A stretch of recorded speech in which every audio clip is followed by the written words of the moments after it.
Exploring the bizarre. Your e-ticket ride into the world of the paranormal. Strap yourself in as we traverse the universe exploring the unexplained. UFOs, ghosts, lost worlds, cryptozoology, as well as other dimensions. It's time to take back the night. Now, your electrifying hosts of Exploring the Bizarre, Timothy Beckley and Tim Swartz.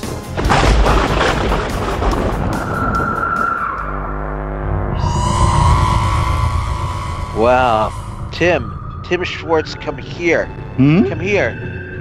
Look at the different types of flying saucers in the sky. Wow. They're all around us. This one overhead looks like it could be from Venus or Mars. Definitely extraterrestrial, wouldn't you say? I don't know.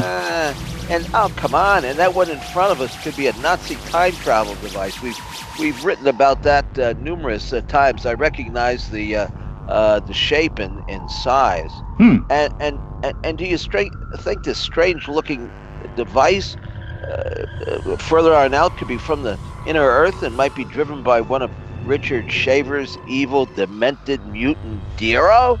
Oh, that could be, definitely. You could tell from the shape. Look at that weird device. I mean, that's not from Venus or Mars. Those are the loving guys. These are the very spiteful Dero. They'll literally eat you alive. And damn it, Tim, if that one with the lit up portholes with the weird red glow inside must be Satan himself at the wheel. Boy, look at that. You can almost see him sticking his pitchfork out at us. I'm sure a lot of people would like to stick us with a pitchfork. I hope that's his pitchfork sticking out. Oh, well. Hey, this is broadcast live from Las Vegas over KCOR. There you go. So you never know. And as patriots, we've got to report this right away. I bet the CIA would be interested in finding out all they can about those flying saucers that have been seen in the sky. And you know, I think somehow we're going to find our way inside the saucers tonight. We got to get right in there. You know, go undercover and see what in God's name is going on. Right, Tim? Well, I think we're the only ones interested anymore. Definitely the military isn't interested, intelligence services aren't interested, so it's up to us. Well, and our two guests. Yes, definitely. And why don't you tell everybody who we're going to partake from their knowledge of this evening? Sure. Well, right now we have online Preston Dennett. Now, Preston's been on the show before, and so I mean we're all familiar with his fantastic books. And just to remind everyone, Preston began investigating and writing about UFOs in 1986 when he discovered that his family, friends, and coworkers were having just kind of like weird, unexplained encounters. And since then, he has interviewed hundreds of witnesses and investigated a wide variety of paranormal phenomena. He's a field investigator for a MUFON, ghost hunter, a paranormal researcher, and the author of many, many books, as well as just really fascinating articles for magazines such as Fate, Atlantis Rising, MUFON UFO Journal, and Mysteries Magazine. Yes, I was the co-editor of that magazine. So, Preston, glad to have you with us. Later on in the program, we are going to have Larry Hancock with us. Will be joining us probably after the first series of breaks at the bottom of the hour. But right now we have Preston, so love the one you're with. Hi, Preston. Glad to have you with us. Well, Preston, good. Tim Beckley here in New York, and that was Tim Swartz in the big city of Jasper, Indiana. Yeah, big city. Big city. But we're going inside the saucers because that's your most recent book, Inside UFOs. Now, what's that all about? I mean, obviously, you're not an abductee that I know of or a contactee. You haven't been inside any UFO personally that I'm aware of, unless something has happened since your last appearance on the show here. So, tell us about Inside UFOs. Yeah, sure. Thanks very much. Nice to talk to you guys again. Yeah, Um, wonderful. Always good having you on. You've got a wealth of information. I mean, you always got something new to share. And of course, I know you since the days of UFO Universe and its right. spin-off publications. You did dozens of articles for us with some very elaborate, very nice artwork by your niece, I believe, right? My sister-in-law, Your sister-in-law. actually. Oh, okay. All right. Well, I knew it was in the family. Right, right. Yeah. No, I haven't been abducted yet. So, I'm ready to go anytime if they're out there. I just don't want any needles or anal probing or anything. But otherwise, Uh, I'm good. But yeah, I've been very busy. This is my latest book, Inside UFOs. And what I like about this book is it's all my own research. I've written a bunch of UFOs over various states. And that draws on a big, wide net, of course, or like UFO healings or different books like this. But these are all my own cases, and these are 10 of probably the more extensive and the more unusual cases. And by that I mean they're all involving face-to-face contact, or in most cases being taken on board and inside these objects. So yeah, I'm really excited about it because I have the opportunity to go into real detail with these cases in a way that I haven't been able to before.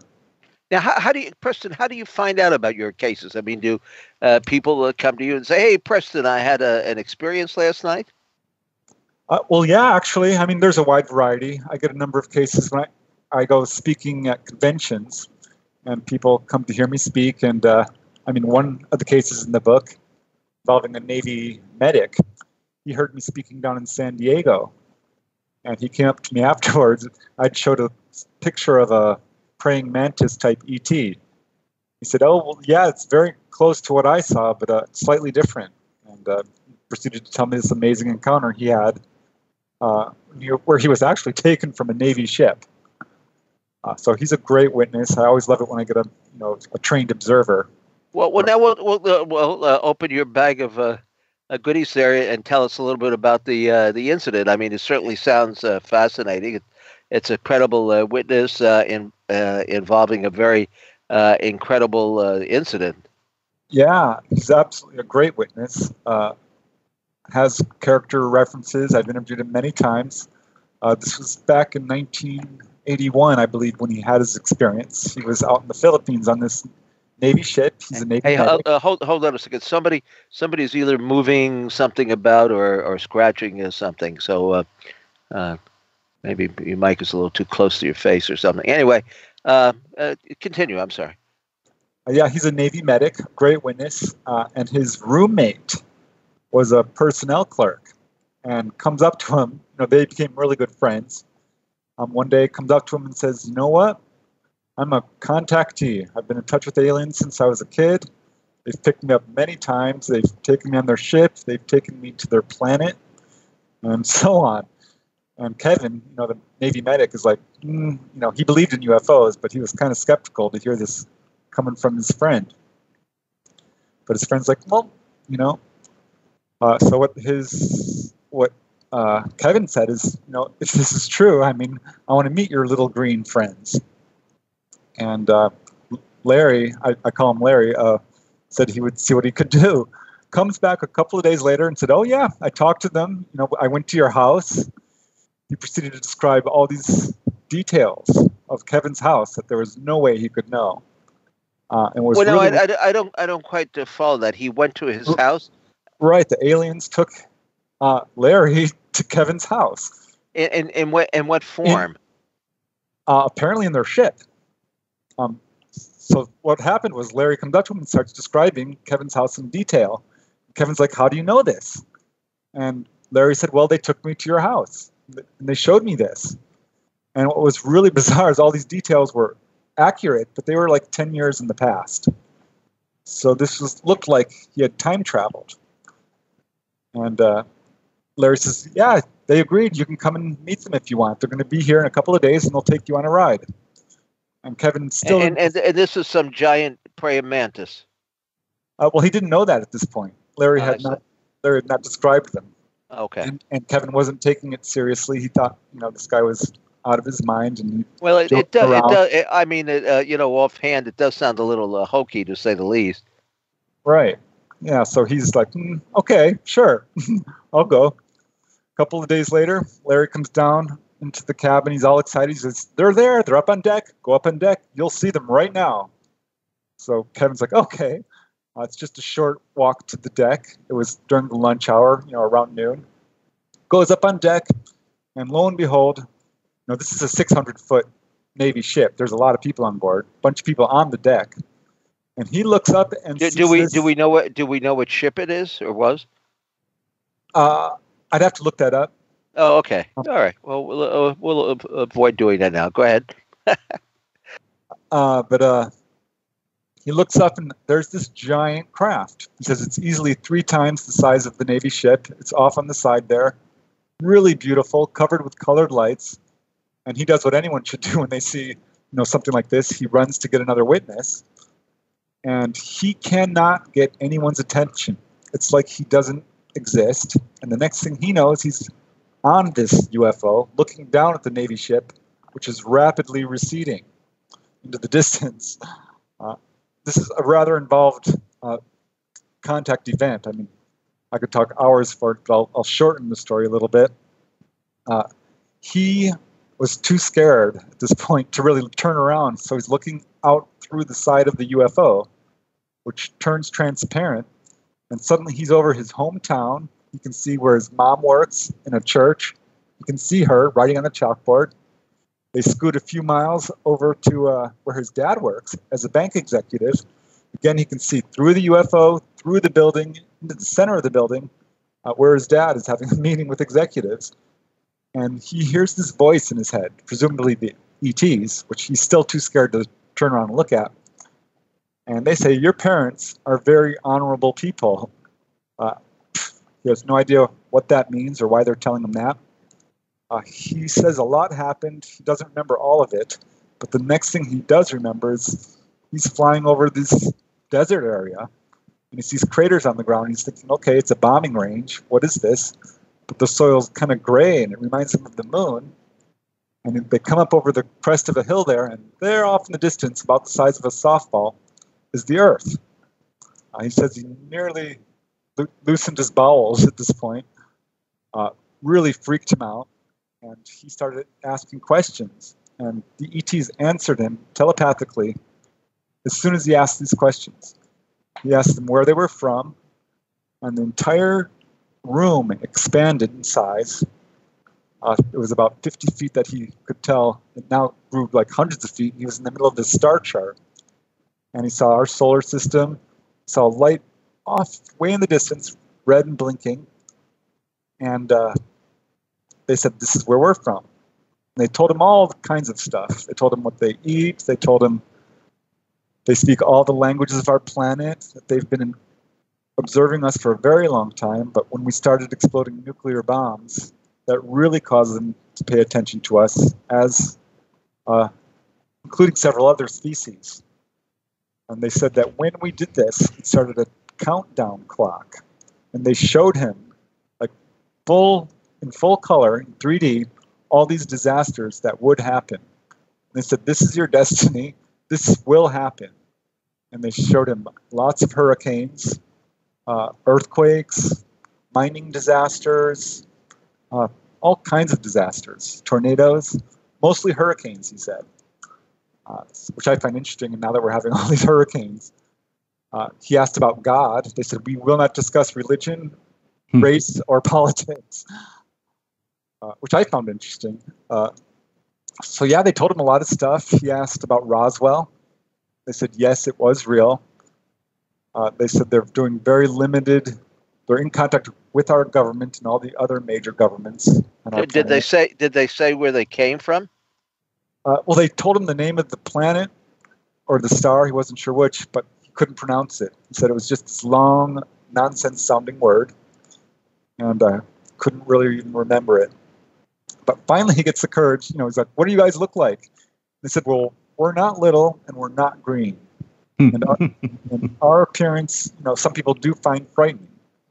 So finally, he just turns around and he sees these guys, and they are, the praying mantis type we hear about, except they are a little different. These guys are 15 feet tall. Now, when he said that, I thought, okay, I've heard 9 feet. That's what I usually hear. 8, 9, 7, occasionally 10. I tried to talk him down. He says, no. One of them got up.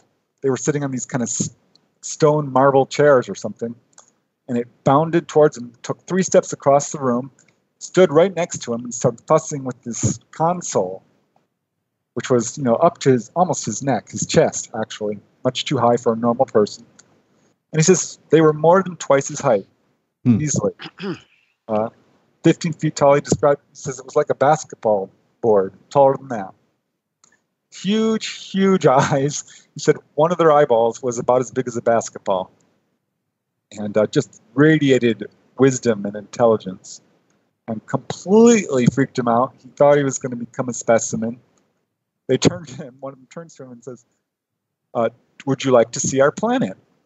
And he said, no, I want to go home. Oh my gosh. Imagine? I mean, I guess I understand. I'd like to think that I would say, yeah, let's go. But, he says that he was completely freaking out and just wanted to get out of there. And one of them reached out, grabbed his shoulder, and he blacked out, woke up. He's back on the ship. He's now back in his cabin. He's profusely sweating. He's hyperventilating. He's stopped screaming, and jumps up, and his roommate whips open the curtain that's around his bed, flashes this huge ear-splitting grin, and says, "So, how did you like your ride?" Well, he didn't like it. He was very upset, forgot most of what happened, actually, and refused to talk to Larry ever again. A lot of the aspects of this story is so familiar from hundreds, if not thousands, of other cases. I mean the aspect of possible time travel is the first thing that comes to my mind. When he said that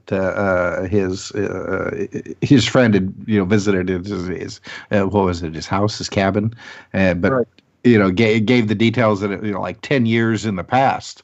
So I mean, how many other cases have you run across that with just almost the same kind of story? The creatures may be different, but the stories always sound pretty much the same. Yeah, I liked his story. I mean, because he was a great witness. He remembered it very vividly. He was a lucid speaker. And it had all the elements. Often I talk to someone, they'll remember bits and pieces, sometimes through hypnosis. His was fully consciously recalled. So he had a bunch of stuff working, for him to make his story sort of unique. Preston, do you use hypnosis? I've referred people to it. I generally don't, unless they're having panic attacks or anxiety or problems. Or they're dead set on knowing, because I do believe in it. I know it works. But a lot of people have done it. Not a lot, but occasionally I'll refer someone, and they come back and I'm like, well, yeah, I recalled, but now, they feel a little bit ambiguous about it. As if, not that they don't believe it, but it's a hypnotically recalled memory, and it's a little different from a conscious memory. Yeah, I like the cases myself where people at least say that they have a conscious recollection of what took place, because hypnosis, I do know for a fact that it can be misleading, and of course you can guide the subject in almost any direction that you want. And let's face it, if somebody goes to a hypnotist because they remember aspects of their UFO experience, they're going to come out with more aspects of their UFO experience, whether they're legitimately took place or whether they didn't. And how can one actually tell? I mean, I'm sure there are some individuals who are a little bit more accredited with using hypnosis than the others. But if you're looking for a UFO experience, you're going to get one. I remember like years ago, satanic cults were a big thing. Right. So they were hypnotizing children to tell about their satanic experiences and their abuse, and they would have they would concoct some really far out the stories, which when investigated turned out to be just total fantasy. And I'm afraid you do get that to some extent with the UFO phenomena, but we certainly have enough concrete physical encounters that take place going back, I was going to say 70 years, but certainly even before that throughout recorded history, so that there must be some element of truth to this. Now, the one that you just described, it certainly sounds like an astral experience. Whether these praying mantis 15-foot tall creatures or actually exist, and well, maybe they live in some parallel universe. We've talked about that on the show, and it seems to be becoming a vastly more popular theory that these objects and these creatures don't necessarily have to be from some other planet. They could be from some parallel reality here. Well, they told them they were from a planet. They Yes. said they said it was physical. They said they have the ability to make themselves invisible to anyone they want to, and choose whoever they want to see them. Now, how far away was their planet? He couldn't really tell. It was all too disorienting for him. But did he have any further experiences after that one? No, which is also kind of unusual. It is. Yeah, as you know, have this from childhood or throughout their lives. And he didn't. It was just a opportune thing as a result, I think, of knowing somebody. This is definitely something that increases your chances of being taken on board if you have a friend who's an abductee or a coworker or a family member. Well, it's certainly an elaborate story. And we got our first break coming up, and then we'll be right back on with more of Exploring the Bizarre.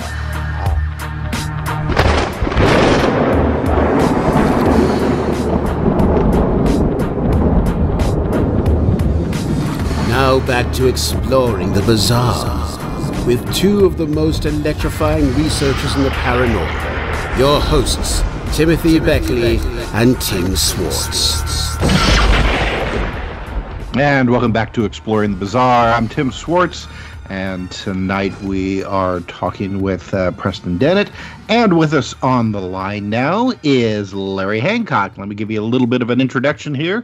Larry Hancock brings his formal training in history and cultural anthropology to his research and writing on Cold War history and national security subjects. Larry is a graduate of the University of New Mexico, and he's earned a BA with honors, majoring in history, cultural anthropology, and education. Now, his most recent book, that's what we're going to be talking about tonight, is UFOs, or Unidentified, the National Intelligence Problem of UFOs. Larry, thank you very much for being with us tonight on Exploring the Bizarre. Oh, it's great to be here. Thank you. Well, okay. Now, the first question, and I'm sure that every host has asked you this since you wrote this book. Looking at your other books that you have written, Shadow Warfare, Surprise Attack, books like that, what made you decide to write a book about UFOs? It seems to be, at least on first impressions, a little bit outside of what you have previously researched and written about. It is outside my box, absolutely. There's no doubt about it. I think what it was is I've been writing on Cold War history and national security intelligence subjects for well over a decade now, and I finally figured that I'd had enough experience to the intelligence community to go back and revisit a subject that had interested me literally forever. I've been interested in the subject of UFOs since around 1964. I was an early member of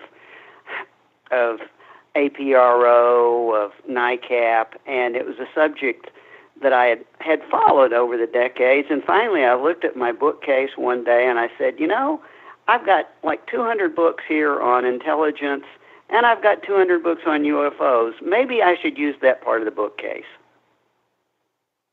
Well, going through your book, I mean, you have done just fantastic research, and really a lot of research that goes beyond what other UFO investigators have attempted to tackle. What is it about the UFO phenomena that makes it unique then from some of these other, Cold War aspects and intelligence scenarios, that took place, especially after the end of World War II? Yeah, I think one of the things that makes it unique is that it's not unique in that the intelligence community, especially military intelligence, tried to tackle it the way they did everything else. I mean, as a potential threat. I mean, the standard practice is to look at these things as ask the question: is it a threat? Can I identify it? If so, can I exploit it? It's all in terms of basic intelligence practices. And in all of these other areas, you can look at what the community did and how they tackled it, and see their results, and basically say, okay, they approached it, they did their job, they got it right, or they got it wrong. In terms of this subject, you look at it and you see that they did tackle it, they tackled it very seriously, and they literally couldn't get their standard techniques and methods to work on it, and eventually they kind of threw up their hands and said, we don't see it as a threat, we can't identify it, we can't locate it, we can't exploit it, and the Russians are still there, and we need to get back to our other job. So it's different because they even abandoned the project. Both the Air Force and the CIA literally at a point in time exited the field, and that's strange. Well, you know what fascinates me about this. You have done an incredible amount of research. Is the difference in attitude on the part of lack of a better name, authorities, the CIA and the Air Force in those early days, which totally seemed to have dwindled over subsequent years. Like you have a quote here from Major General G.P. Cabot, the Director of Intelligence, the U.S. Air Force, right, that he made on November 3rd, 1948. The conclusion appears inescapable that some type of flying object has been sighted. Identification and the origin of these objects is not discernible at this headquarters. I mean, there's so many positive statements that you put forward, and yet if you contact the CIA today, isn't it true that their attitude would be totally different, and they would say that, we were responsible for a lot of the sightings, high altitude stealth type airplanes and so forth, which is total nonsense, because in a lot of these cases, pilots were circled by these objects. We're not talking about a military craft that was much higher up in altitude than these our aircraft, or the civilian planes and the airliners. Oh, it is, and I mean it's fascinating. It's sort of like the CIA issued a historical paper and said, "Oh, well, all of those things were really just misidentifications of our U-2s and our SR-71s." And you're reading the documents and you're going, "Oh, that's interesting. So those actually came down and engaged with interceptors and played tag with them, and they circle commercial airliners. What's going on?" So it makes no sense. If you read, well, it's a subterfuge. It's a subterfuge. It's a subterfuge. Yeah. I mean, it's an attempt to pacify the public. It was public relations. Yeah, and miserable public relations, because, okay, there are a lot of people that have no interest in this. I mean, I have a lot of friends. Oh, yeah, UFOs. Okay, I know. They know I've been involved in this for half a century, or not particularly interest. It's not like the alien invaders have come down and either abducted them or burnt down their homes or anything like that. And then, of course, there are people that have had the first-hand experiencers, and they know that something is going on. And you've got a multitude of pilots and police officers and incredible, witnesses who would normally, under any other circumstances, tell you it's a bunch of hogwash. But when the pie smacks them right in the face, they realize that, heck, they've been dead wrong. So I even wonder sometimes with putting out these statements what it hopes to accomplish, because I doubt if it's changing anybody's mind. No, I don't think they change anybody's mind. And I think, especially during the 60s, they got to be just plain laughable, and nobody believed them. But it's almost like an exit strategy. It's the same way the Air Force would come back to you and say, well, we do have 3 or 4% of these things that are absolutely unknown. We have no answer for them. But don't worry, because that's only 3 or 4%, and that's silly. It's just like, what are you going to do with them then? Oh, well, we're just going to put them over in this file that says unknown. Okay, that doesn't make me feel comfortable. But the disconnect between the documents, the Air Force's last public statement when they discontinued Blue Book, basically said, well, we're abandoning this because we've discovered that there's no real threat. Yet I can show you a half a dozen documents that I cite in the book from the Strategic Air Command, where you've got, and NORAD, generating memos that describe in the memo line a national security threat. I was like, do you guys not read your own communications? It was an out. They literally had to abandon it because they couldn't deal with it.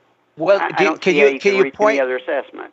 Can you point to a specific incident or a specific date and say this is where they changed their uptight attitude for some reason, perhaps obvious or perhaps not obvious? I would think the 1952 summer quote-unquote invasion over Washington, D.C., where if they admitted that these things were real in a physical sense, they would also have to reveal the fact that they have absolutely no control over their coming and going. I would think, my own assessment of this is that's a great deal of reason for the secrecy. The fact that there might be people from other planets, I don't think is too shocking to anybody anymore. But the fact that we've got no control over it is perhaps more shocking than anything. Well, and there's a political aspect to it, because you hit exactly the right time frame. It's just, in 1952, it wasn't just Washington, D.C. There was a whole wave of literally fruitless intercepts up and down the Northeast corridor, strategic corridor, where they were able to put interceptors right with unknown objects, and they couldn't deal with them. They would just fly circles around them. They would evade them. And one of the reasons I really think it got taken off the table was this was just at the point in time, 53, 54, where the Eisenhower administration was making the decision on whether to commit itself to the SAGE program, this huge air defense program of radar chains, new interceptors, anti-aircraft missiles. But if you look at the actual reports that are coming in from radar tracking for hundreds of miles across the nation of something going 10,000 miles an hour or 12,000 miles an hour, tracked by multiple stations, if you look at some of those intercepts, how are they going to justify that budget when clearly everything they want to build still can't deal with these things? Well, it was around 1952 and the whole Washington UFO wave that didn't it frighten the military? Not so much that there were strange objects being seen in the skies, but phone lines and other types of communications were being flooded by people who were seeing these things. And what frightened them was the fact that possibly the Soviet Union could take advantage of such a situation, create a false, like UFO event, take down our communications, and very easily, bomb us or whatever the fear was at the time. The psychological warfare aspect that you're talking about is mentioned in both the Air Force and CIA reports, but I will tell you, when you read, it's stunning to read the CIA's Office of Scientific Investigation report that was submitted that fall, and that was not what really worried them. It got to be what replaced it, but what really worried them at the time was the patterns of incidents being reported over the atomic warfare complex. That was, in the first draft of their memorandum, they go on record saying the reason that this is a national security threat, which we need to take to the National Security Council right now, it's an imminent threat, is because of the pattern of behavior and reconnaissance of these objects over our atomic warfare complex sites. Within 3 months, it had been changed so that the leading concern was the psychological warfare that you'd mentioned. And in all honesty, when you look at the actual data and the internal memorandum, that's not what worried them. What really worried them were those SAC-based sightings, the manufacturing-based sightings at Oak Ridge and Hanford, and that's where they saw the pattern that disturbed them, but they didn't know how to handle it. And basically, they backed off from it. And I know that's a strong accusation, but you find that turnaround right there at the end of 1952 into 1953 with the Robertson Commission. Now, was that pattern consistent of UFOs being seen over high security areas? Not only was it consistent, and that's what I get into in the later third of the book, it was an evolving pattern. First, what you saw were very, very obvious daytime sightings, a lot of daytime sightings, low altitudes, even down at ground level at the radioactive material manufacturing sites. Then the pattern shifts to where the bombs are actually being assembled. And then later the pattern shifts to where the bombs are actually being stored at these distributed Q sites around the nation, including an intense level of activity at Killeen Base in Texas. And then finally the pattern shifts again, and it's as if these unknowns are literally following the weapons, and we're talking about megaton class weapons. All the previous areas where they're being reported are no longer reported. The sightings all shift, especially the low altitude, and they shift out first to the SAC bomber bases and the atomic weapons storage sites, and then to the new ICBM complexes. And so there is a very clear pattern over some 15 years, but what makes it especially interesting is it's not one pattern. It shows indications of trending and some type of intelligent reconnaissance surveillance, because it's not occurring everywhere all the time, and it's also totally disconnected from the national waves of UFO sightings. When the media is talking about UFO waves, it's not when these things are occurring at the atomic warfare sites. So it gives you some real indication that's what's going on in those sites is very real and not media-driven. Yet these are obviously observable patterns, and yet the military, after a while, like you said, just basically gave up and threw their hands up. But if these sightings were of, say like Soviet reconnaissance aircraft, the reaction would be, completely different. So is it because they classified this as an unknown phenomena that they are at least publicly took the went the way of just, ignoring it. Nothing to see here, folks. Go home. A lot of it was method. I know that's strange to say. It would be interesting if it were more mysterious or sensational. But the Air Force just took the approach that they would treat each sighting and each report by itself in isolation. They did very little pattern analysis. And actually in 1952, when President Truman handed it off to the CIA, that's what the CIA critiqued them for. They said, well, you're collecting data on each incident, but you're not looking at the patterns, and that's never going to help you solve the problem. Here's what we need to do. You guys need to give it to us, and we need to create a project, and we need to kick it up to the National Security Council, and we need to get these groups that are under our control to look at it over a long term, to do the kind of studies, pattern studies we do, and the Air Force really pushed back.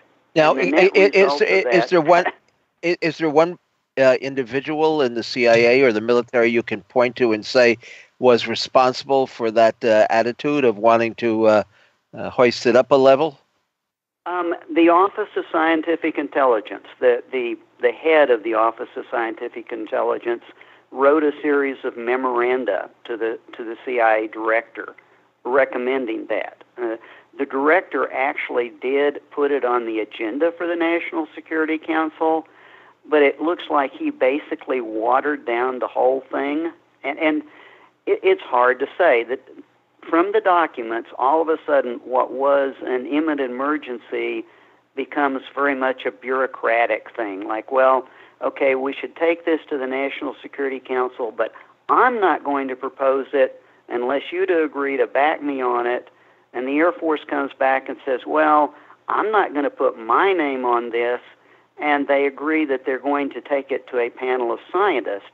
And if the panel of scientists say there's something to it, then everybody has the backing they need to kick it up the chain of command without risking their jobs. And the scientific panel said, we don't have the data. You don't have the data that we need to give you a scientific evaluation. We're not going to say this is a threat with what you've given us, and everybody just backed away from it. Well, now, when and why did the Robinson panel come about? It came about during the winter at the end of 52 and at the beginning of 53, and it's a very fascinating thing because it came about as the CIA director wanted to take this forward, but only if he could get sufficient endorsement. So he convened the panel and set it up so that if the scientist would back him, he would take it up to the NSC and the president. But the problem was he convened the panel to assess whether or not UFOs were a threat and an intelligence problem. And the people they convened on the panel were all atomic physicists and atmospheric scientists, and they looked at the whole thing for a total of the better part of only 2 days. And basically, as Dr. Hynek, who attended some of the meetings, would say later, the problem was no scientist is ever going to have enough data to put their name under that sort of conclusion. That the data was not there from a scientific standpoint, so they wouldn't give the CIA what it was looking for.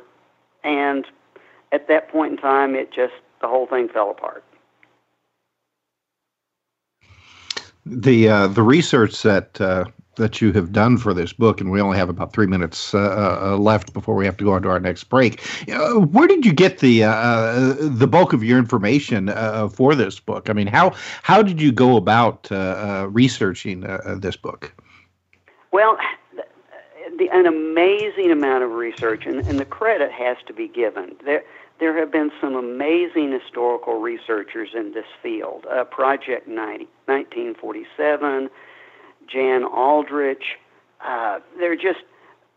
There are some great names that have done the research. It's present in various places, but it hasn't really been pulled together. And so it was out there, and as just were the basic data in the Blue Book archives. Yeah, well, this is an an amazing book. I mean, it has all the material that has been left out of, I wouldn't say everybody else's book, but it's certainly been all compiled all together. And I mean, I've been involved in this for 50 years. I've been carting books around since I was 14 years old, and let me tell you, it's taking a toll on me here. But I don't think. Well, I guess I haven't really studied the government's involvement in this, but you think that everything pretty much. I mean, General Twining, I guess in the beginning, he made a very positive statement that went on for quite a number of pages. But outside of that, you seldom hear about anybody in the CIA or the military-industrial complex who makes or has made the positive comments about this. And I can see that our station head is going to prevent us. He's probably part of the new world orders. But we'll break through to the other side in just a few minutes and be back with our very exciting program. And we're going to go back inside the saucers with Preston Dennett, and then work our way through the battlefield to the CIA.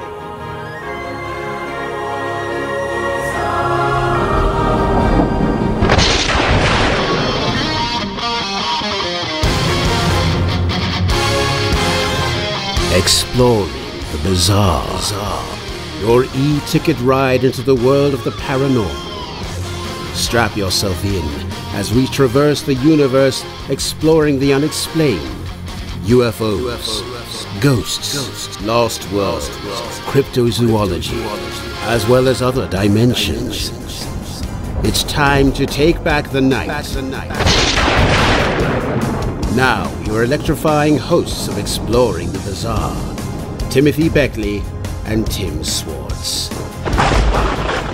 All right, welcome back to Exploring the Bizarre. Here we are in the second segment of the program, and we have with us Preston Dennett and Larry Hancock. And Larry, before we bring Preston back on again, I wanted to ask you, going back a little bit about before we went on break and talk about UFO groups, just wondering if groups like NICAP and other UFO groups had any kind of effect on the CIA's attitude towards UFOs and UFO sightings. Some of the very early groups back in the early 50s actually did, but they were some of the independent flying saucer groups, especially out of Los Angeles, that had members out of the engineering community and the aerospace community. And actually, when Ruppelt was going around early in Project Blue Book, 52, 53 era, he went out and talked to them and was seriously impressed by some of their observations, not so much about APRO and NICAP. And to tell you the truth, APRO in particular got to be was seen as a real counterintelligence problem, and that shows up in the Robertson panel when they actually recommend that the UFO groups be watched because the Soviets may be using their observations as kind of an open collection source. But APRO was more. Yeah, APRO was more interested in little green men than they were in, humanoids. I say that, facetiously, because they did a lot of decent research. We've had their librarian, Alan Benz, on a few times. He's a buddy of mine going back any number of years. He's still down in Tucson, And but it was NICAP by far and Major Kehoe that seemed to be pushing this. We've got a bushel full of secrecy here, and would seem to have been a more thorn in their side than anything else. Was there one person in the CIA who said, "Nah, we're gonna deep six this"? No, not one person. There was the deep sixing primarily came out of the Air Force side because the CIA just kind of, after the Robertson panel fiasco, the CIA just filed a report and left it with the Air Force. but it was basically the people that took over Blue Book after Ruppelt, new commander, that just said, okay, this is an air defense problem. Forget all that other nonsense. Let's wrap this up, and we'll go back to treating it the way we were treating it. If each incident is a potential threat report, but if it's not Russians, just explain it and go on with your business. Mm-hmm. They were really that worried about the Russians and UFOs. That was their. Oh, that shows up in the documents clearly, all the way into early 1952. That you see documents talking about the fact that the Russians had developed "quote unquote" bomb carriers that they would use as soon as they got atomic weapons. Oh, yeah. The first reports that are filed in 47 and 48, they're absolutely convinced it's the Russians. As a matter of fact, they expected in the first UFO project that within 6 months they would identify what German technology and how the Russians had gotten it and actually be able to exploit it. Okay, well, the German technology is the thing that turns me on, because we've written any number of books on, our last one being the Nazi UFO time travelers. It seems that the Germans were doing a heck of a lot more research into the flying discs, and might have had any number of, if you believe it, contacts with ETs through channeling, and they had their own occult societies and so forth. It's a fascinating, legend, if nothing else. Anything in the documents that would now, Captain Ruppelt did make a curious statement that he thought that the only craft that could possibly fly at these speeds was something that had been invented or developed in Germany. Anything in your research that would point in that direction? Well, early on they were absolutely convinced that it was Horton aircraft, the integrated wing aircraft, and they actually their intelligence report showing that they had determined that the Russians were building hundreds of these jet-propelled Horton flying wings that they were going to use as tactical bombers. And there's a fascinating letter that talks about visiting with several German scientists about remote control versions of these, and also balloon-carried versions of these, because they seem to have thought that the Russians might be sending them over on balloons and then launching them on missions. That's fascinating. There are, among the collections documents that went to Wright-Patterson, there's a lot of stuff on German experimentations with other types of propulsion and those sorts of things. But in the Air Force documents, they really thought that it was rocket devices, advanced rockets, or these jet flying wings, probably ramjet propelled. And some of the early sightings were pretty convincing that the staff, the engineering staff at Wright-Patterson, were convinced that that's what it was. And it was only in towards the summer of 1948 that they started getting observations that they felt that they couldn't explain by that, and they floated the idea that it was actually some sort of alien technology. Go ahead.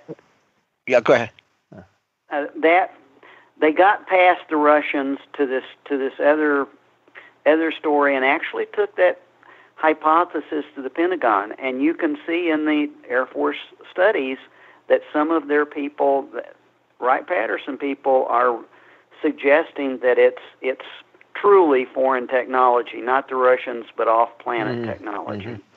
Hey, well, now I would ask Preston a question here. We start out the program kind of in our usual humorous mode, talking about the different shapes and sizes of the ships in the sky. Anything tell us what significance the different shapes and the sizes might have to do as to who's involved with the craft or who might be piloting it? I haven't noticed any patterns in that regard. It's actually really frustrating and bewildering because you have this kind of smorgasbord. I mean, they can come in practically any shape or size. Yes, you get a lot of saucers, triangles, spheres, things like this, but I have to tell you, I get unique shapes all the time. People can't even describe them. They're oddly shaped.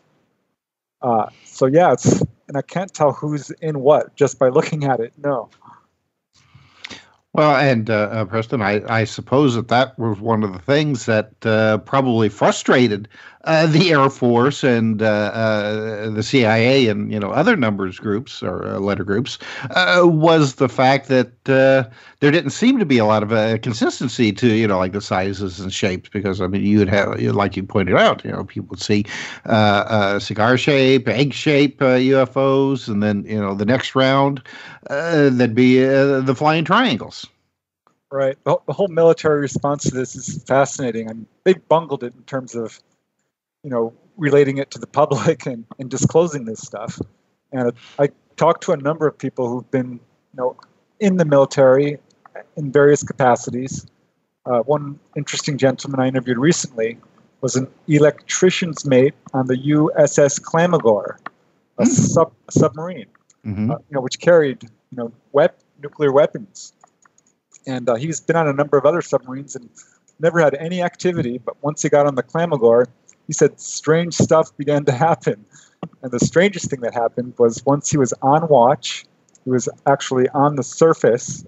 They were going up the East Coast. This was back in, I believe it was the early 70s. And he was there with another petty officer. There was the captain and the second guy in command. And this UFO shows up, actually a USO. It was submerged under the water. Says it approached at like 50 miles an hour, real fast, completely silent. The captain calls the radar room and they're like, no, we have nothing. We're not painting anything. We don't see it. And this thing comes right up to their submarine, which is moving along at just 10 knots or so, and paces it for about 15 minutes. Obviously watching them, it was 50 feet across at least, really bright, and they estimated 50 feet down, not super deep. They couldn't really tell. And one by one, all the officers came up to take a look at it. They wanted to see it. And Ray Sachs, the guy I interviewed, he watched it with his other buddy, and they're talking about it. And finally it left. And the second in command turns to them and says, stop talking about this. Don't talk about this to anybody. And he turns to the captain and says, how do I put this in the log? And the captain turns to the second guy and says, people who report this sort of thing don't move up in rank. Wow. So it was covered up right from there. Though it turns out everyone on the ship knew about it. They all talked about it. It was the buzz for a couple of weeks. So these are the sort of things that happen that we don't hear about. Now, is this in any official documents, or is this person to person with you? Not that I could find. I was able to verify that he was, in fact, an electrician's mate. I got the roster list of all the people who were on board at that time, and there was his name. No proof. And what was the object described as looking like? Just this bright white light, round. They couldn't see it. It was deep underwater. And just paced their ship. They knew it wasn't theirs. It was too quiet. And when it darted off, it moved off much faster than anything we got, certainly at that time, officially. Yeah. Now, Larry, there are some people that believe that the Navy has actually been investigating these things more secretly than the Air Force, and have come to their own conclusions. Isn't there? Are you familiar with the JANAP document? Yes, I am. Now, was that a Navy document? Well, it affected all military. It's joint services document. So there was actually a naval aspect to it, and interestingly enough, the Navy was part of the very first Air Force investigations, and the Navy did a lot of investigation of it early on. They did a lot of photo analysis early on, and actually the Navy certified certain photographs as being true unknowns that the Air Force wouldn't. So the Navy definitely conducted its own investigations. One of the reasons why is because a couple of very senior admirals had experiences on Navy flights, and they were not going to take no for an answer because they had seen it. So yes. And who might they have been? Do you know? I think it was Hinkelauder. I'd have to look back at the name itself. That was early on, back in the 40s, as a matter of fact. Mm-hmm. And do you think these reports are still going on? I mean, similar reports of this, but they're squashed, or are they just nobody in the military, if they happen to have an experience, is going to tell us about it? The threat reporting still goes on under NORAD. I mean, even after Blue Book was discontinued in '69, the official regulations are there to report any aerial or at sea or undersea, anything that might be considered a threat. Now, that submarine experience is kind of interesting because, was it a threat? Probably not. So there's some wishy-washy wording going on about that, but we have a lot of incidents out of the 70s that were officially reported through the Air Force and through NORAD as threat incidents. So that reporting still continues. It continues to this day. We just don't see it because it's either classified and they're not going to show it to us, or as he described, somebody makes a decision that it's not a career move and they don't file it. Preston, I wanted to ask you, in the first part of the program, you told us a really interesting story about somebody who saw what, or had contacts with, like praying mantis types of creatures. What about have you run across any other interesting contact experiences? I know Tim Beckley is always interested in like the Nordic or the the really humanoid types of encounters rather than the stereotypical big-eyed gray aliens. Well, I just think that the ET aliens are cute. That's all. The women aliens.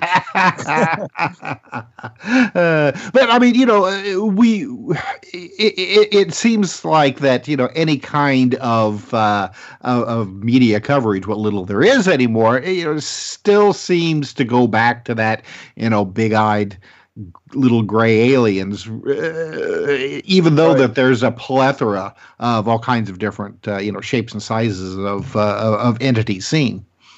Right. Well, I still get mostly grays for whatever reason. I'm not sure, but lately I've been getting more different kinds. Nordic, praying mantis certainly, but there's this weird catch-all category which you can't really categorize very easily. And I included one of these cases in the book, which involves a 9-foot-tall, orange-haired humanoid, which was seen by a Nebraska housewife. It's a very unusual experience. She was suffering from hypoglycemia-type illness following the birth of her child, and it got very severe. She was losing weight. Doctors couldn't help her. They didn't know what to do. She was carrying around orange juice and protein, passing out several times a day. And it had reached the point where it's a very, very serious issue when suddenly she's walking across the room in her house, and she's no longer in her house. She's in this underground, she says it was like a gymnasium type thing, a huge, huge chamber. And there was a lot of people there. She was in this cubicle, and she said she was lying on this table. There was another man in a cubicle across the corridor from her. They were both out of it, disoriented, trying to figure out what happened, where they were. And she says it was a very tall ceiling. She couldn't see any lights, but it was very well lit. There was an industrial-type carpet on the ground. And she peeks out, stands up and sees there are hundreds of these cubicles, a lot of people. And she looks down the corridor, and she sees this figure walking towards her, and she starts screaming because it's not human. She says it was 9 feet tall at least, had unusual clothes on. She couldn't really describe them that well, other than that they were dark and uniform-like. What appeared to be a cape, but it was this man's face that really captured her attention because he was not human. She said it was much too broad. I mean, he was humanoid. He had eyes, but they were exotic. Too large of a nose. The chin was much too large. The forehead was way too large. And his hair wasn't hair. She said it was much thicker than hair, stood straight up about 2-3 inches, and was bright orange and reminded her of straw. She actually contacted me because she wanted to know if I had heard of anything like this. And no, couldn't say that I had. Oh, that sounds familiar to me, Tim. I don't know, if that occurred to you, but hair like straw. That sounds like and I can't remember the guy's. Oh, Carl Higgins. Yes, that sounds like the Carl Higgins. Yeah, well, he was the first. He was the original a guy that saw the alien punk rockers or something like that. Yeah, the hair stood up just like a straw or a punk rock. And that was years before that, I guess. Yeah. That was always one of my favorite abduction stories because he did have more than the usual bit of evidence. There was the bullet that supposedly had hit a invisible barrier that prevented it from striking one of the elk that he was hunting, and they had the bullet that was all twisted inside out. He had some scar tissue on his lungs and had been under doctor's care, but when they took him to the hospital after he had been teleported back into his truck, the scar tissue was gone. It showed that in the x-rays. And the truck itself had moved from the grassy knoll into a marshy area so deep that the sheriff's department had to get out to haul the trucks. Wreckers. Wreckers to haul whatever they used to haul that out. And they had to put down, a series of logs because the ground was so soft. So I don't know. I think the evidence was more than the usual in his case. But the straw-haired guys have not been seen all that often that I can think of. What happened, Preston, to the little hairy humanoids that used to chase Apro's crew around? Yeah, I don't get hardly any of those. And it's just whole maddeningly unique. Even with grays, I never get like something I can say, oh, that's exactly the same gray. Betty Andreessen named hers Quasga. I've heard a lot of Q names from people. Quarry is a name of an ET I heard. Qualar, all kinds of different names, but never the same exact ET. And the ones that this lady saw, they were 9 feet tall. This one that Carl Higgins saw was much shorter. That was a great case, by the way. There were other witnesses as well. He was cured of kidney stones. And this lady, coincidentally, was also cured of her hypoglycemia. This guy put instruments on her body, which were kind of painful, she said, and a little scary because she could feel the energy coming through them. And apparently cured her because the next thing she knows, she's back in her house. She can't wake up her family. It takes her about 20 minutes or half an hour to wake up her family. And finally, they do wake up. They're very supportive. And following this incident, she didn't pass out after eating. She didn't pass out at all. And she started to gain weight. Her body was very sore for about 2 weeks, especially where these instruments had been. But she was apparently fine and went to the doctor eventually because she had contracted tuberculosis as a child, had to be regularly x-rayed in her lungs. And they found this metallic object in her lung, apparently an implant. So they have no idea how it got there, no idea what it is. It's rather large. It's apparently not hurting her, but they certainly can't remove it. All right. Well, we will continue this conversation after we go to a little station break here. So stay tuned for more Exploring the Bizarre.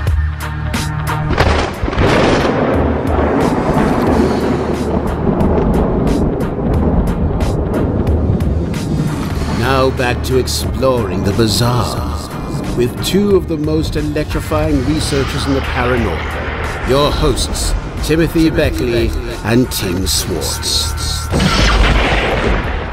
And welcome back to Exploring the Bizarre. Here we are, Tim, at the bottom of the hour, and time has really flown. So I wanted to ask Larry real quick here.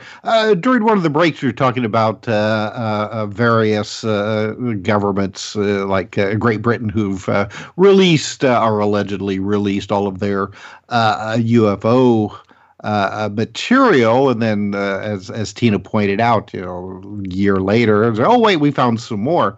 And Larry, you had made a comment that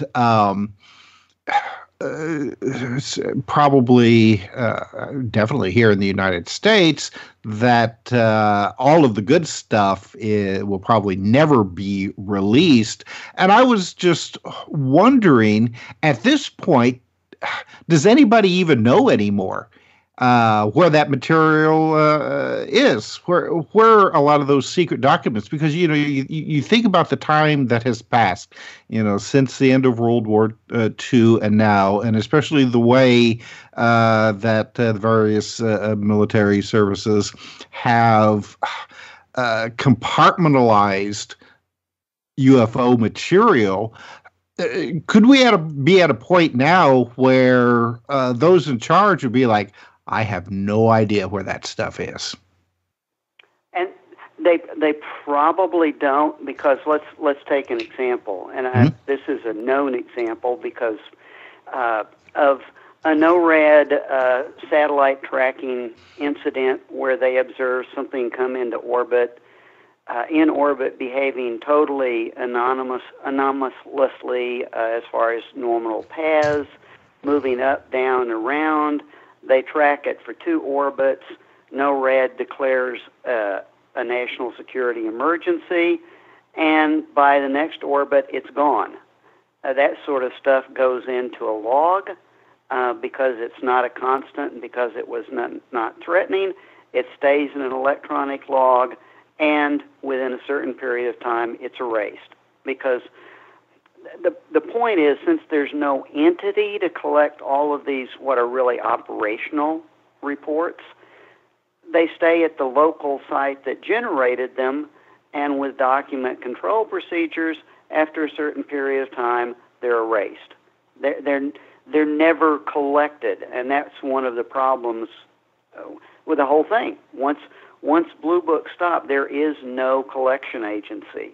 So I'm afraid the answer is no. We're not going to see the real good stuff. Which to me is just crazy. I mean, considering all the years of this type of weird activity, and I guess it makes sense when you said previously that they're not looking for patterns. They're just taking down the incidents as they happen, and not connecting A to B, B to C, and that sort of thing. And it just seems to me just to be. I can't even think of a waste of intelligence, possibly. I don't know. I mean, considering the things that could have been learned over the years if they just had done it correctly. Oh, you're absolutely correct, and we're defeated essentially by practices. The whole military intelligence structure is set up to handle certain types of incidents, and it just doesn't mesh, and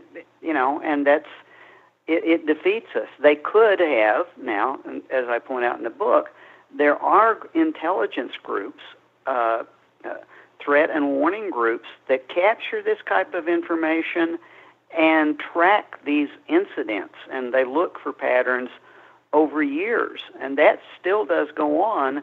But to make that happen, there's a process it has to go through. It has to go through the National Security Council and get assigned. And I have to say, that doesn't mean that it didn't and they are and we don't know it, but there's no sign that ever really happened. They took a pass. And I know I keep saying that, but that's what makes it so frustrating is there are techniques, and that's what I did in the book. Literally, I took 1,500 reports that could be analyzed in that fashion over a period of about 15 years, and that's what I did because it appears nobody else had done it.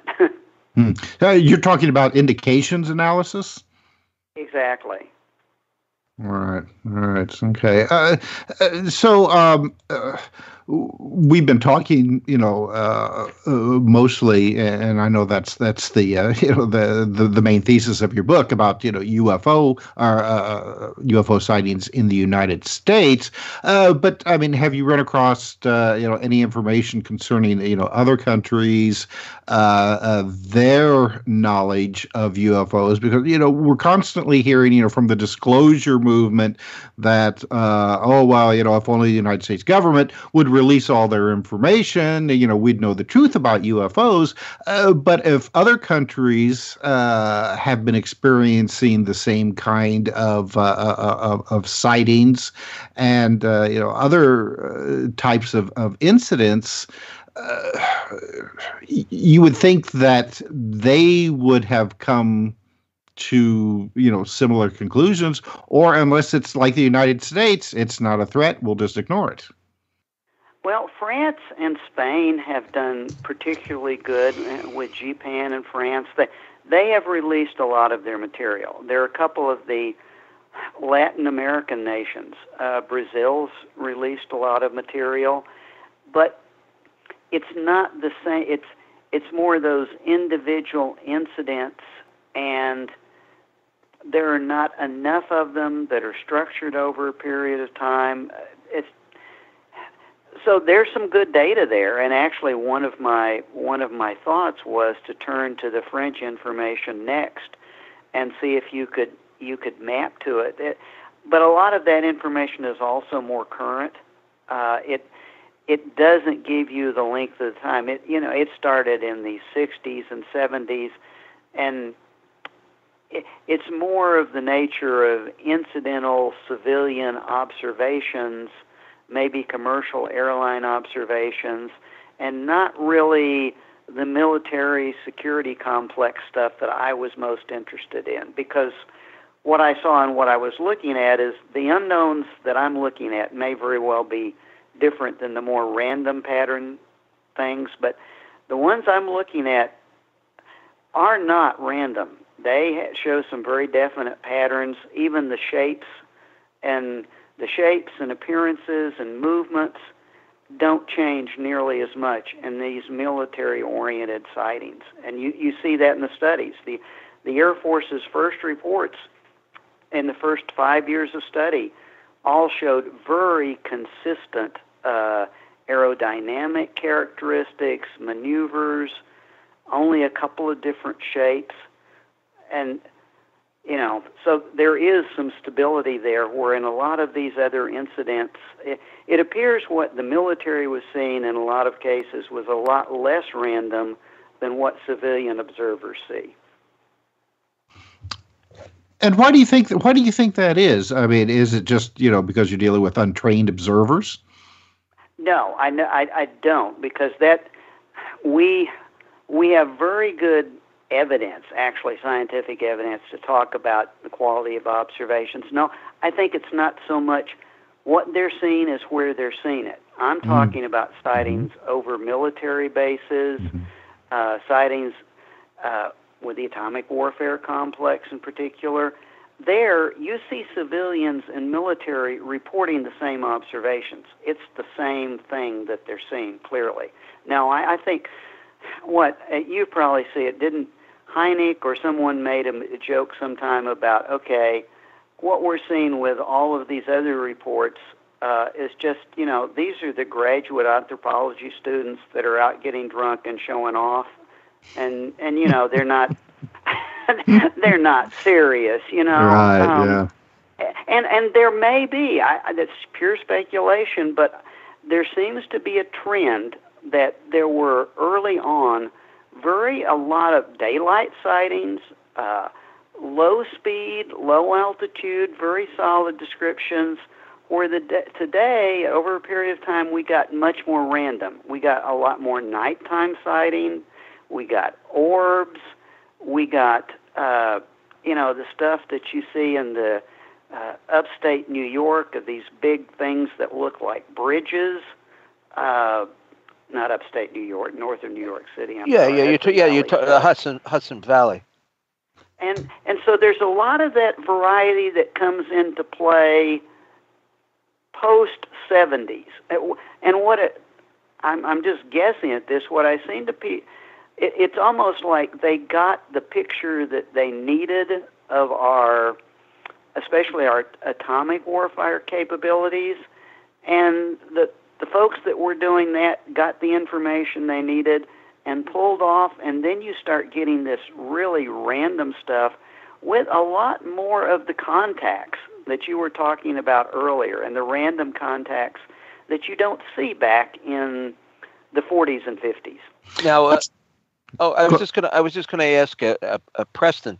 Well, you've got all these reports of encounters and abductions and people being inside the UFOs.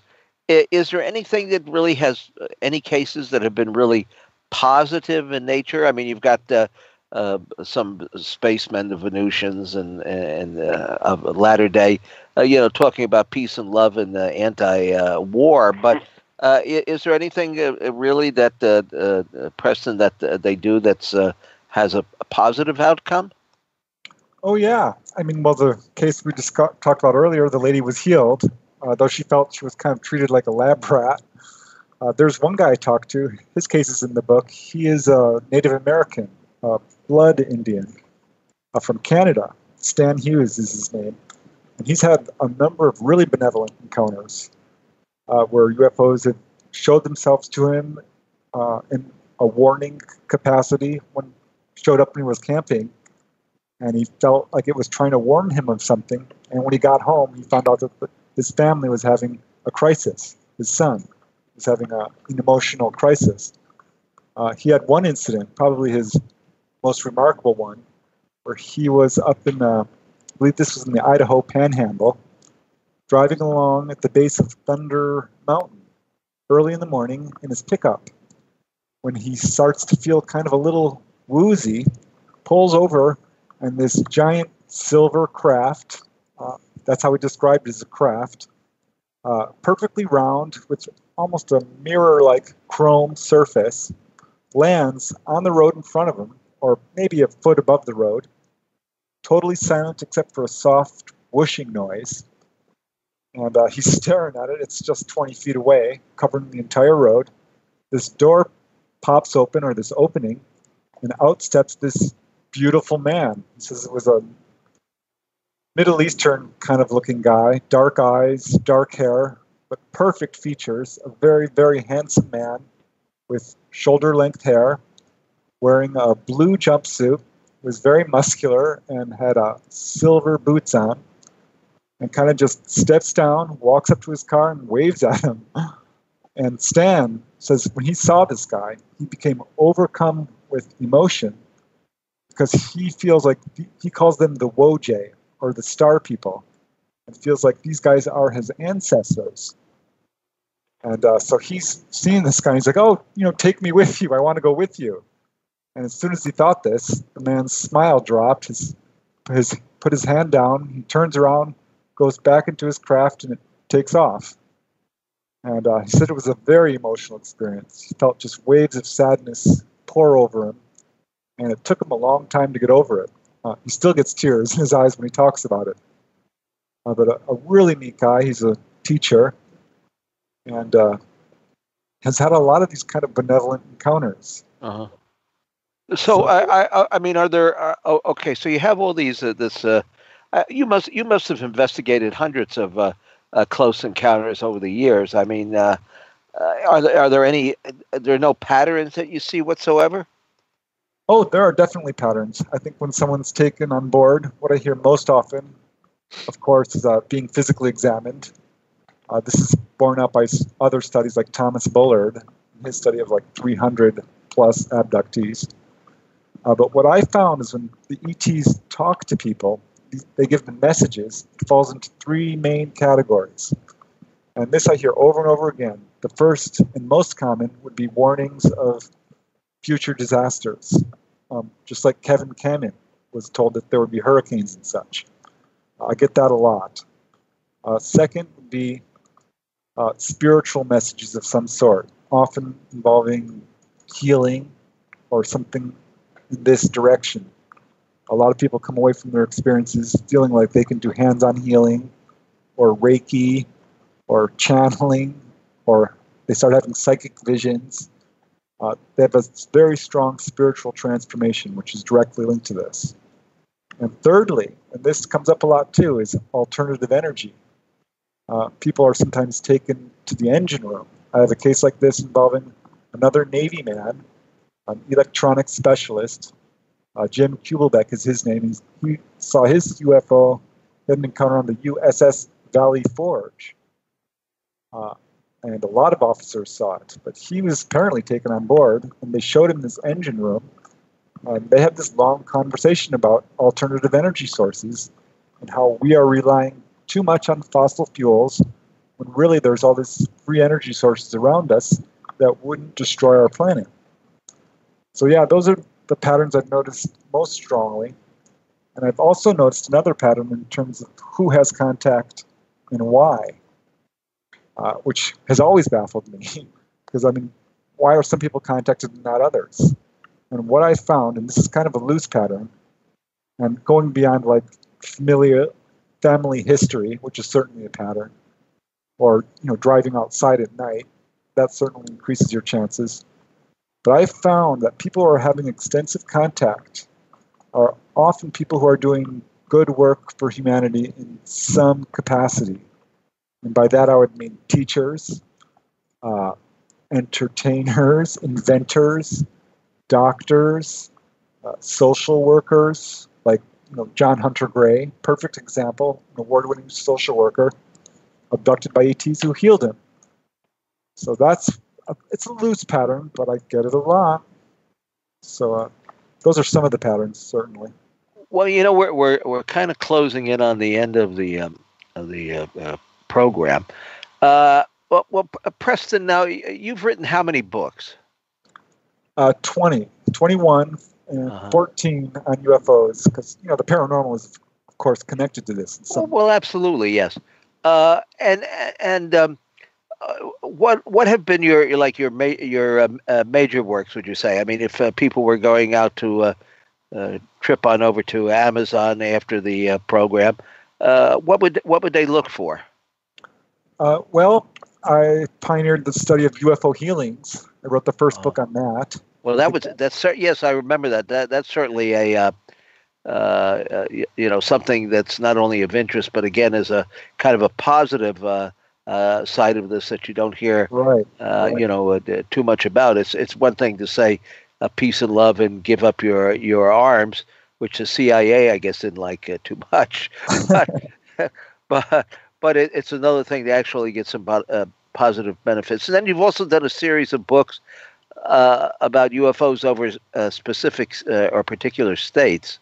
Right, history books, because this is a serious subject. It's got to be taken seriously, and these stories were getting lost to posterity. So I did UFOs over California, Nevada, Arizona, New Mexico, New York, all the states that I felt were really having a huge impact on how we feel and view UFOs. Well, you only got about 37 more states to do then. It shouldn't take me more than 50 years or so. I think I can do it. Well, we've had a few guests out. We had a fellow on just last week who wrote a book on UFOs over military UFOs, Bigfoot, and other paranormal ghosts over military facilities or on military facilities just in the state of Georgia. No, I mean that's cutting it pretty close. And how about coming down the pike? What do we have to look forward to? Well, I'm putting out a book about USOs, particularly USOs off the Southern California coast here. And is there a undersea base? It's kind of the Beach Boys versus the mothership. Exactly. Yeah, a lot of activity. It's probably one of the most active USO areas on our planet. Certainly in the top 5, I would say. Yeah. So, that's coming out next year. Another book on UFO healings, because I've got, the original book had 100 cases. I've got over 100 more. Wow. UFOs over Colorado is coming out in a few months. People must knock on your door in the middle of the night. Oh, yeah. I get calls in the middle of the night. It's like, they're over me. The UFOs are here right now. And, all kinds of emails. Yeah, this latest book has really gotten a lot of people to contact me. And where do you have a website, or you're on Facebook, or? Oh, yeah. If people want to get close and personal, how do they do that? Yeah, I'm on Facebook. I do have a website. If you just Google my name, it'll take you there. The actual address is PrestonDennett.weebly.com. I got better to Google it, yeah. Yeah, just Google my name, and I'd love to hear from people if they've got a story or a question. But, I really appreciate you guys having me on the show. You're always a fascinating guest with up to date material, and that's what we like. We like to hear what's pressing. And Larry Hancock, how about you? You've done your first book on UFOs. Going to go back to the trough? I am. I have 2 books coming out next year. One is they're both history again. One is a revisit of the King assassination, and the other is back to intelligence history. The title is Creating Chaos, a study of American and Russian political warfare into the 21st century. What? So not exactly UFO-ish, I have to say. Well, do you ever get on any of these TV news programs that seem to have many guests on talking about, the Russians are very big today, to say the least. I have in the past, and have talked about shadow warfare, and I have done that in the past. At the moment, there's so much noise in the media, and once I get the book out, I think there's potential. Yeah. But at the moment, I'm getting as much news from the media as far as research is concerned as anything else. But I walked in the other room to get some. A bottle of ice water out of the fridge, and it's all about the Russians on every news program that you could possibly see. I think they're worse now than they were back in the days of Khrushchev. I always liked the little old guy beating his shoe on the UN table. You don't quite get that. I would agree, and the internet has made it much more dangerous. That's going to be a big topic of the book. How much more dangerous the old practices are now with the internet and social media. Well, that certainly fits in with our interest too. So we'll certainly have to have you back on that. But you certainly have inspired us to take a deeper look into the files of the CIA, and I would recommend both guests the book for this evening. And speaking of books, Tim, we just came out with one this week ourselves, Biblical UFO Revelations, Did Extraterrestrial Powers Cause Ancient Miracles, by our friend Reverend Barry Downing. And this is the first book that he's done in 50 years. And, I'm not I consider myself more of a heathen than a true believer, but this guy's got it down. I mean, if there's a book on religion and Christianity and UFOs, you got to get Biblical UFO Revelations. And thank you, Peter. Thank you, Carol. Thank you, Tim. Thank you, Tina. Thank you, one and all. And we'll see you next week. And don't forget our YouTube channel. And we're now on Stitcher and iTunes. So explore the skies and the paranormal. And see you next week.